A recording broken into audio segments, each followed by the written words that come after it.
Pessoal, tudo na paz? Aqui é o irmão Alex para dar continuidade nos estudos bíblicos. E a palavrinha que nós vamos ver hoje é a palavra Deus, o significado. O que o dicionário bíblico traz sobre a palavra Deus, beleza? Que o Eterno possa estar nos abençoando grandemente. Se você não recebe as mensagens e queira receber, manda um oi para o 619-9119-2421, irmão Alex, beleza? Vamos lá então. Eu vou dividir essas informações sobre a palavra Deus aqui no dicionário bíblico em alguns vídeos, né? Para não ficar muito longo o vídeo, que tem muitas informações bacanas aqui, beleza? Espero que você goste.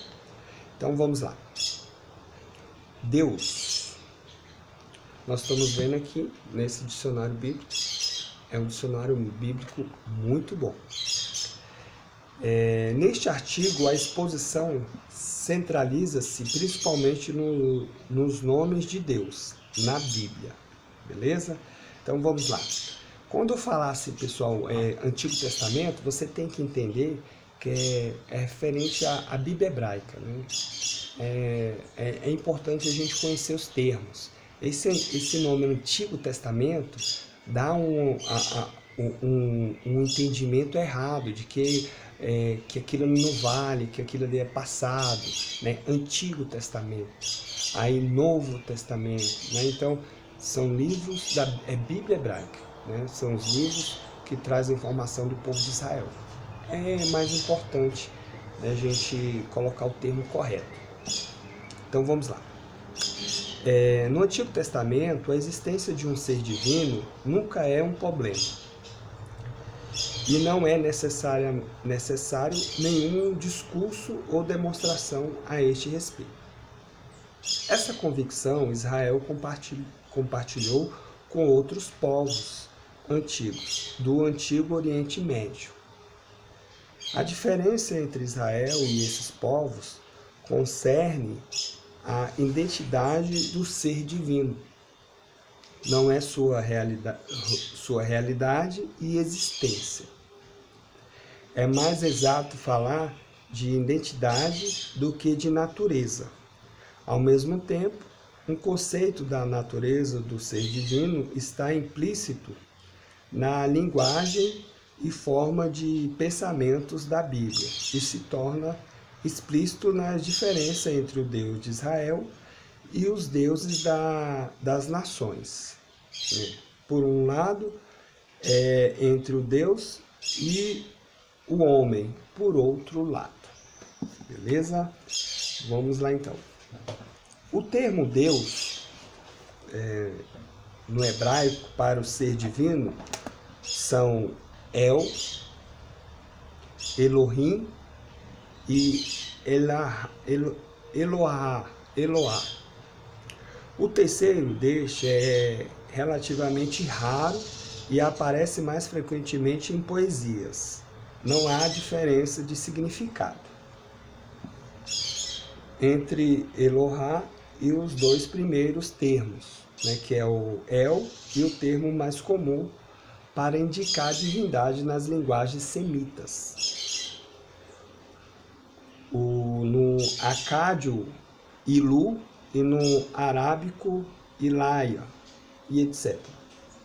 El é originalmente um nome específico.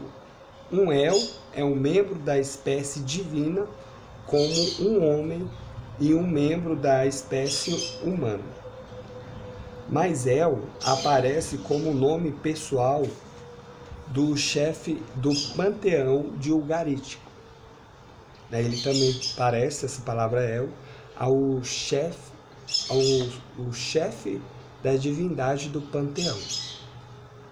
E é possível que o nome reflita uma concepção primitiva para a qual El era o Deus verdadeiramente supremo e as outras divindades eram filhos e filhas de El, uma frase que aparece também no Antigo Testamento, né, que lá em Gênesis capítulo 6, que fala sobre os filhos de Deus e os filhos dos homens.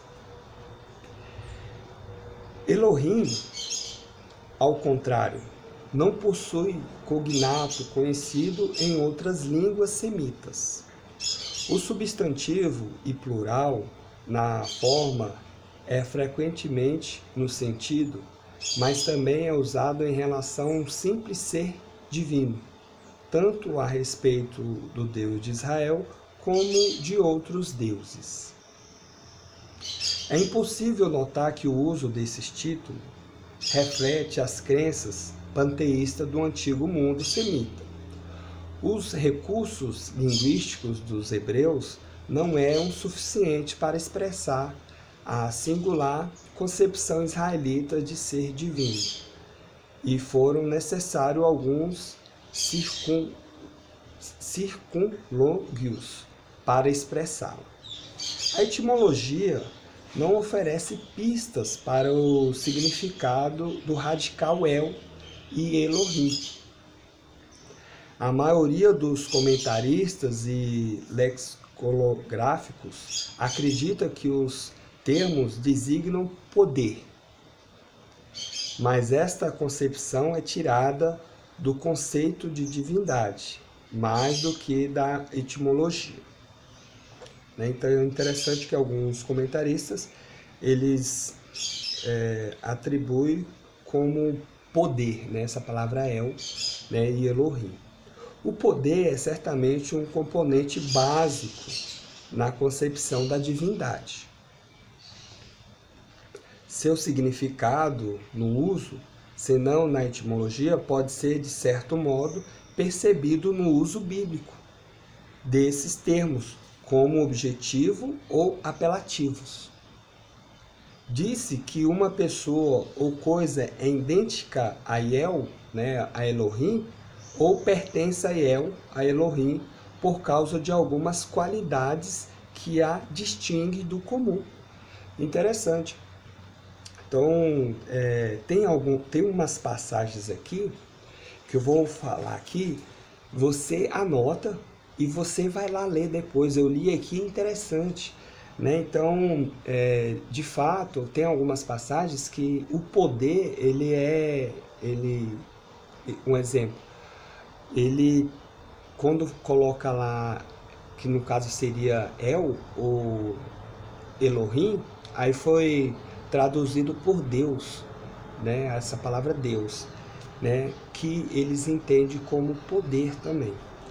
Aí que é Gênesis capítulo 3, verso 5, Gênesis capítulo 23, verso 6, Gênesis capítulo 30, verso 2 e 8, Gênesis capítulo 33, verso 10, Êxodo capítulo 4, verso 20, 1 Samuel capítulo 14, verso 15, 1 Samuel capítulo 28, verso 13, 2 Samuel capítulo 9, verso 3, 1 Reis capítulo 3, verso 28,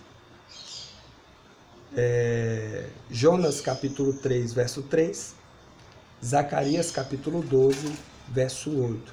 É importante, pessoal, você ler essas referências para você ver que são palavras que foram traduzidas, e que traz esse nome Deus, Então, como se a pessoa não entender, essas informações, ela vai achar que ele está se referindo ao Criador. E, na verdade, não é. Beleza? Leia essas passagens para você ver depois. Então, vamos lá. Este uso não é adequadamente traduzido por trás paráfrases como objetivo grande. O mundo El, Elohim, era um mundo sobre-humano, do ser e do poder superior ao homem. Não temos exemplos que mostrem que os antigos povos semitas concebessem este mundo como impessoal, mas estes usos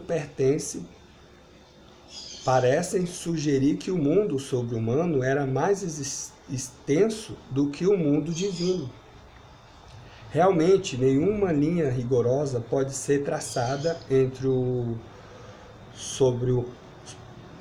sobre-humano e o divino. os deuses eram como os homens, porém maiores e imortais. Interessante que se você for ler lá no livro de Gênesis, capítulo 6, quando os filhos de Deus tiveram contato com as filhas dos homens, nasceram de fato homens de estatura gigante, né, que eles eram como deuses naquele período, né? E eles eram fortes e eles eram muitos maus, né? Fez muitas coisas ruins, por isso que um dos motivos do dilúvio vir, né, naquele período. Vamos ver aqui. Aí aqui, ó, os deuses eram como os homens, porém maiores e imortais, né? Então, você vê diversos filmes que mostram sobre esses deuses, né? Vamos continuar. Os termos que se designam tais seres não podiam ser propriamente aplicados ao Deus de Israel, sem modificação. Então, só até aqui, e aí nós vamos fazer mais um outro vídeo, para que não venha ficar muito longo, mas aqui já trouxe umas informações bacanas.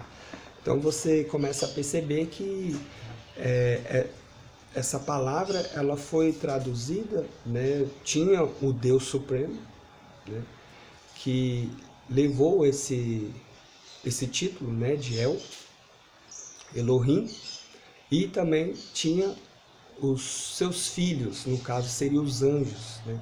E que aqui, na verdade, ele está designando aqui os homens, foi os filhos dos anjos com as filhas de Deus, com as filhas dos homens, que deu origem aos gigantes, né? No caso aqui está dizendo que são deuses, né, de estatura grande, né, e imortais, né? Que eles não eram fácil de matá-los, mas eles morreram, né? Não sei se ainda existe nos dias atuais, mas naquele período ali eles morreram, beleza? É um assunto complexo, mas nós vamos continuar aqui com a informação, o significado da palavra Deus no dicionário bíblico, beleza? Fique na paz e um abraço do irmão Alex.